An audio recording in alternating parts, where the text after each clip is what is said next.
territorio è letteralmente, diciamo così, a portata di mano, lo puoi quasi toccare dal finestrino.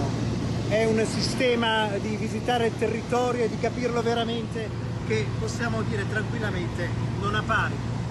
Sotto di noi Prato della Valle si apre, inconfondibile, e tutto a Padova sembra a portata di mano. Emerge la chiglia rovesciata del Salone, l'abbraccio dell'Ansa del Bacchiglione, attorno a cui nacque la città dai tempi di Antenore e anche prima.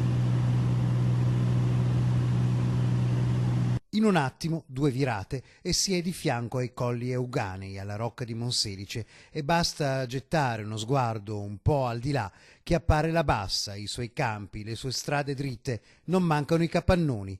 Tutto chiaro, in meno di 10 minuti di volo con il volo.eu.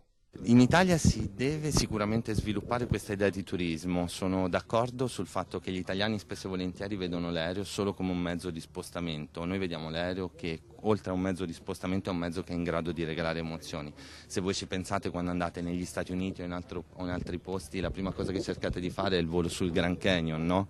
Perché non il volo allora su Venezia, su Padova, sul lago di Garda o sulle Dolomiti. Quindi crediamo veramente che possa avere delle forti possibilità di sviluppo. In fondo arriva al cuore dell'Allegri, aeroporto a volte dimenticato, ma che potrebbe essere utilissimo anche per unire piccole piste, luoghi importanti però nell'Italia delle 100 città, come per esempio un Padova-Matera che sembra molto attraente. So che loro hanno anche intenzione di fare, come ho detto prima, collegamenti con voli con città, tipo partono con Matera che è capitale della cultura, e il prossimo anno speriamo saremo noi, tra 2 anni, anzi non il prossimo anno, per cui tutte cose interessanti che arricchiscono l'aspetto culturale e strategico e turistico della città, cose molto interessanti.